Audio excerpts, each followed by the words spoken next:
Sathya serial audience எல்லாருக்குமே வணக்கம். சத்யா சீரியலை பற்றின டெய்லி அப்டேட்ஸை தெரிஞ்சுக்க நம்ம சேனலை சப்ஸ்கிரைப் பண்ணுங்கள். கூடவே பக்கத்தில் இருக்கிற பெல் சிம்பலையும் கிளிக் பண்ணுங்கள். சத்யா சீரியலில் இன்றைக்கி பார்த்தீங்கன்னா பிரபு வீட்டுக்கு வந்து சண்முகத்துக்கிட்ட அனிதா எங்கே அப்படின்ட்டு கேட்குறாரு. உடனே சண்முகம் மேலே இருக்கா அப்படின்ட்டு சொல்கிறாரு. உடனே மேலே இருக்கிற அனிதா வந்து என்ன அப்படின்ட்டு பிரபுவை பார்த்து கேட்குறாங்க. பிரபு வந்து சண்முகத்துக்கிட்ட அனிதாவையும் அவங்களோட மாப்பிள்ளையையும் வந்து நீங்கள் திவ்யா வீட்டுக்கு போக சொன்னீங்களா அப்படின்ட்டு கேட்குறாரு. உடனே சண்முகம் வந்து அனிதாவை பார்த்து நீங்கள் எதுக்கு அங்கே போனீங்க அப்படின்ட்டு கேட்குறாங்க. உடனே அனிதா வந்து நாங்கள் அங்கே போகக்கூடாதா அப்படின்ட்டு சொல்கிறாங்க. உடனே பிரபுவோட அம்மா வந்து நீங்கள் யாரை கேட்டு அங்கே போனீங்க அப்படின்ட்டு கோபமாக கேட்குறாங்க. உடனே பிரபு சொல்கிறாரு 200 பவுன் நகை போட்டால் தான் கல்யாணம் நடக்கும் அப்படின்ட்டு வந்து அனிதா வந்து அங்கே போய் சொல்லிருக்காங்க அப்படின்ட்டு சொல்கிறாரு. உடனே அனிதா வந்து 200 பவுனே கம்மி தான் அப்படின்ட்டு சொல்கிறாங்க. சண்முகம் வந்து வரதட்சணை வாங்குறதே ரொம்பவே கேவலமான விஷயம் அப்படின்ட்டு சொல்கிறாரு. பிரபுவோட அம்மா வந்து கல்யாணத்தை நிறுத்த பார்க்குறியா அப்படின்ட்டு அனிதாவை பார்த்து கேட்குறாங்க.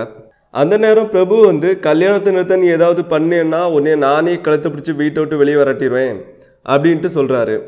உடனே அனிதா வந்து இப்படி பேசுகிறான் யாருமே நீங்கள் கேட்க மாட்டீங்களா அப்படின்ட்டு சொல்கிறாங்க. உடனே சண்முகம் வந்து பிரபு சொன்ன மாதிரியே செஞ்சிருவான் பார்த்து நடந்துக்க அப்படின்ட்டு சொல்கிறாரு.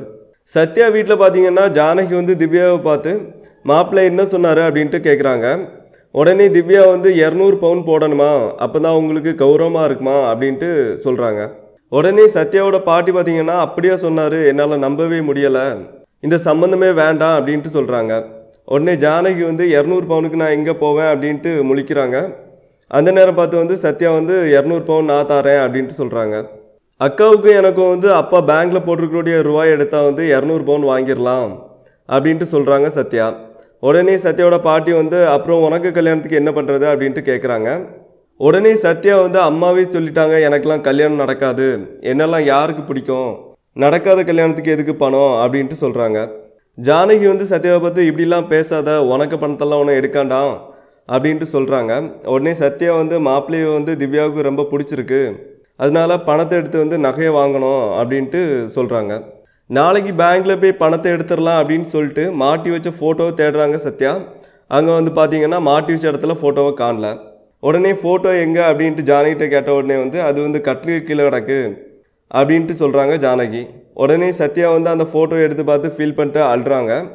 உடனே ஜானகி போய் சொல்கிறாங்க மாப்பிள்ளை வீட்டுக்காரங்க வந்திருந்தாங்க அதனால தான் ஒளிச்சு வச்சேன் அப்படின்ட்டு சொல்கிறாங்க. உடனே சத்யா வந்து ஃபோட்டோ எடுத்துகிட்டு கடைக்கு போகிறாங்க. அங்கே கடையில் ஒரு இடத்துல மாட்டி வைக்கிறாங்க. உடனே சத்யாவோட ஃப்ரெண்ட்ஸ் எல்லாருமே வந்து என்னாச்சு அப்படின்ட்டு கேட்குறாங்க. அதுக்கு சத்யா சொல்கிறாங்க ஹாலில் மாட்டி வச்ச ஃபோட்டோவை வந்து கழட்டி கட்டிலுக்கு கீழே வீசிட்டாங்க, மாப்பிள்ளை வீட்டுக்காரங்களுக்கு வந்து இப்படி ஒருத்தர் இருக்கதே தெரியக்கூடாது அப்படின்னு நினைக்கிறாங்க அப்படின்னு சொல்லிட்டு அழுறாங்க. பிரபு வந்து திவ்யாவுக்கு ஃபோன் பண்ணி அன்னைக்கு காஃபி ஷாப்பில் நம்மளை இன்டர்வியூ எடுத்தவங்க வந்து இன்றைக்கி டெலிகாஸ்ட் பண்ணுறாங்க, என்னால் அதை பார்க்க முடியாது, அதனால் வந்து நீங்கள் ஜானகி பாட்டியெல்லாம் கூட்டு வச்சு பாருங்கள் அப்படின்ட்டு சொல்லிட்டு ஃபோனை வச்சிடுறாரு. உடனே திவ்யா வந்து சத்யா வந்து மாப்பிள்ளையை பார்க்கணுன்னு ஆசைப்பட்டாலாம், டிவியில் வரதை காமிச்சு விட்டுக்கலாம் அப்படின்ட்டு சத்யாவை கூப்பிட்றாங்க. சத்யா வந்த உடனே வந்து பாட்டி அம்மாலாம் எங்கே அப்படின்ட்டு கேட்குறாங்க. அவங்கெல்லாம் வெளியே போயிருக்காங்க அப்படின்ட்டு சத்யா சொல்கிறாங்க. உடனே டிவி ஆன் பண்ணிட்டு உனக்கு ஒரு சர்ப்ரைஸ் இருக்குது பாரு அப்படின்ட்டு சொல்கிறாங்க. டிவியில் வந்து அந்த இன்டர்வியூவை போடுறாங்க. உடனே சத்யா வந்து திவ்யா கிட்ட அதில் நானும் பேசினேன் அப்படின்ட்டு சொல்கிறாங்க. டிவியில் வந்து சத்யா பேசுனதை காணிக்கிறாங்க. உடனே சத்யா வந்து திவ்யா கிட்ட எப்படி பேசியிருக்கேன் சூப்பராக இருக்கா அப்படின்ட்டு கேட்குறாங்க. அந்த நேரம் பார்த்து வந்து சத்யா வந்து நான் சாப்பிட்றதுக்கு ஏதாவது எடுத்துகிட்டு வரேன் அப்படின்ட்டு போகிறாங்க. அந்த நேரம் பார்த்து பிரபு பேசுகிறத போடுறாங்க. உடனே அதை பார்த்து சத்யா வந்து அட நம்ம இது அமுல் பேபி அப்படின்னு சொல்லிட்டு பார்க்குறாங்க. சத்யா வந்து பிரபு பேசினதை கேட்டுட்டு திவ்யா கிட்ட நான் பேசினதை அப்படியே பேசுகிறான், எங்கே நின்று ஒட்டு கேட்டான் அப்படின்ட்டு தெரில அப்படின்ட்டு சொல்கிறாங்க. உடனே திவ்யா வந்து இவர் உனக்கு தெரியுமான்னு கேட்குறாங்க. அப்பப்போ மீட் பண்ணியிருக்கோம் அப்படின்ட்டு சத்யா சொல்கிறாங்க. உடனே எப்படி மீட் பண்ணீங்க அப்படின்ட்டு கேட்கும்போது வந்து நான் அப்புறமா சொல்கிறேன் அப்படின்னு சொல்லிட்டு சத்யா போயிடுறாங்க. டிவியில் ஆங்கரிங் பண்ணுறவங்க வந்து சத்யாவும் பிரபுவும் ஒன்று சேர்ந்தால் நல்லாயிருக்கும் அப்படின்ட்டு சொல்கிறாங்க. உடனே திவ்யா வந்து கடுப்பில் டிவி ஆஃப் பண்ணுறாங்க. அதோடு இன்றைக்கி எபிசோட் முடியுது. இந்த வீடியோ உங்களுக்கு பிடிச்சிருந்தனா லைக் பண்ணுங்கள், ஷேர் பண்ணுங்கள், மறக்காமல் சப்ஸ்கிரைப் பண்ணுங்கள். சத்யா சீரியலை பற்றின உங்களோட கருத்துக்களை நம்ம கமெண்ட் பாக்ஸில் கமெண்ட் பண்ணுங்கள்.